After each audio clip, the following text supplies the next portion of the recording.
오늘 하나님께서 우리에게 주시는 말씀은요.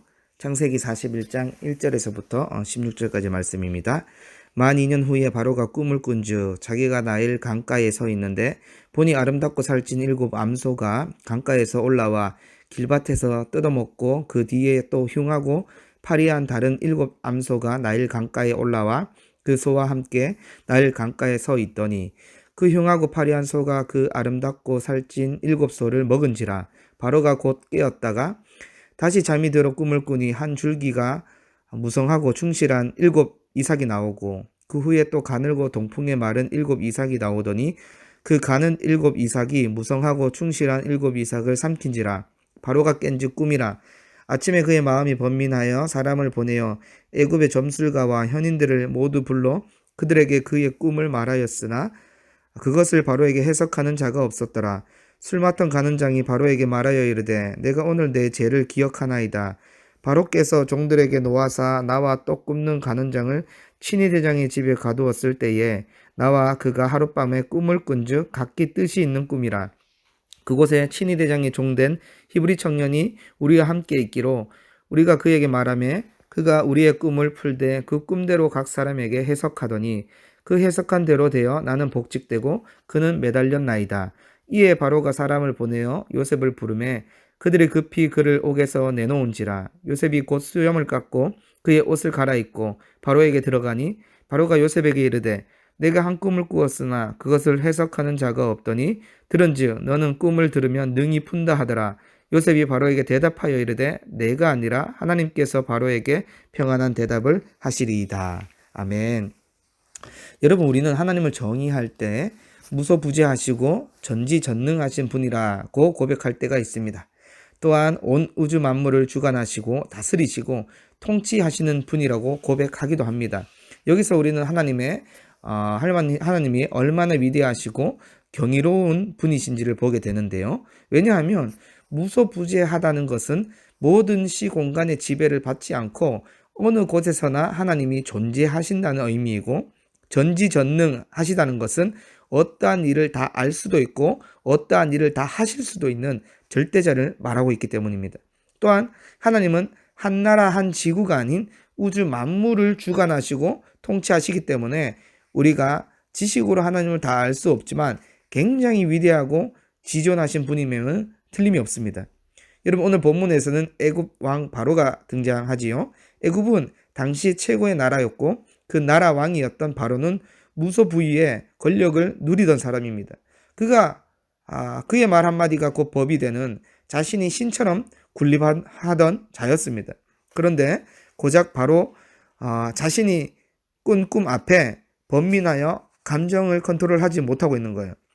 그 꿈 앞에 어찌하지 못하고 지극히 평범한 인간의 모습을 보여주고 있는 바로의 모습을 보게 됩니다. 여러분, 술 맡은 가늠장이 복직하고 2년이라는 시간이 지났습니다. 이 시기에 바로는 꿈을 꾸게 되는데요. 꿈 내용은 이렇습니다. 아름답고 살찐 7마리 암소가 나일 강에서 올라와서 풀을 뜯고 있었어요.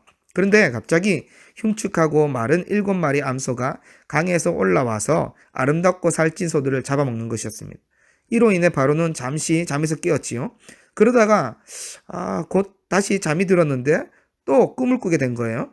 두 번째 꿈은 곡식 줄기에 무성하고 충실한 7 이삭이 나왔습니다. 그 후에 가늘고 마른 7 이삭이 나오더니 무성하고 충실한 7 이삭을 삼켜버린 거예요.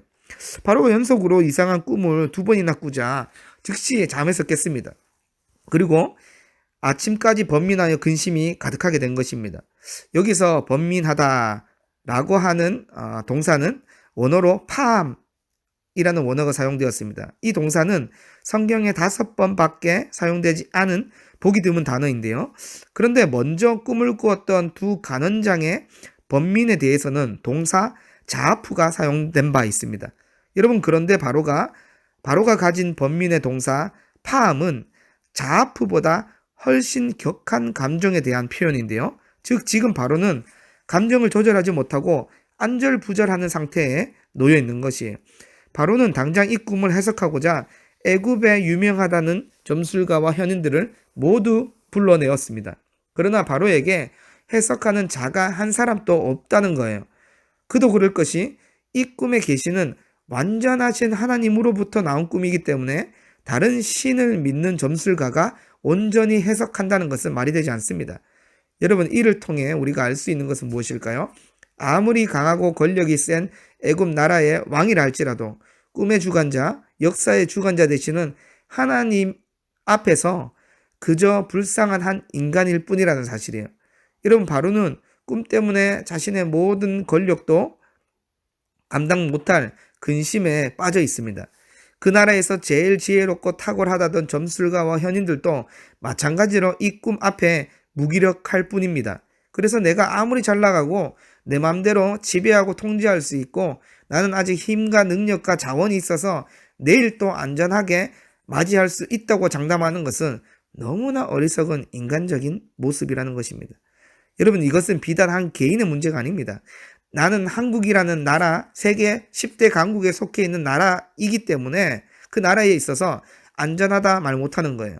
이것은 미국이나 중국이나 마찬가지입니다. 영원히 쇠하지 않는 나라는 하나님 나라밖에 없습니다.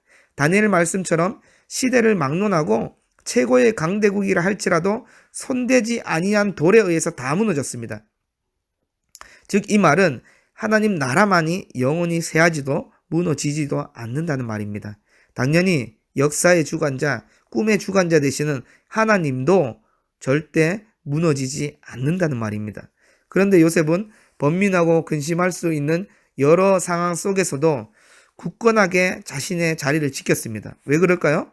꿈의 주관자, 역사의 주관자 되시는 영원하신 하나님께서 자신을 신실하게 이끄신다는 사실을 알았고 믿었기 때문입니다.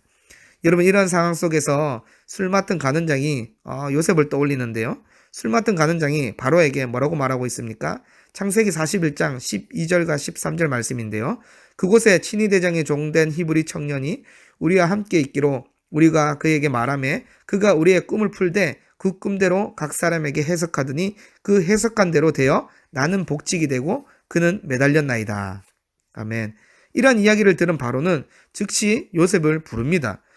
여러분, 드디어 요셉이 풀려나게 되었습니다. 그가 옥에서 2년의 세월을 더 보내게 되었지만 결코 그 시간에 대해서 원망하거나 낙심하지 않았습니다.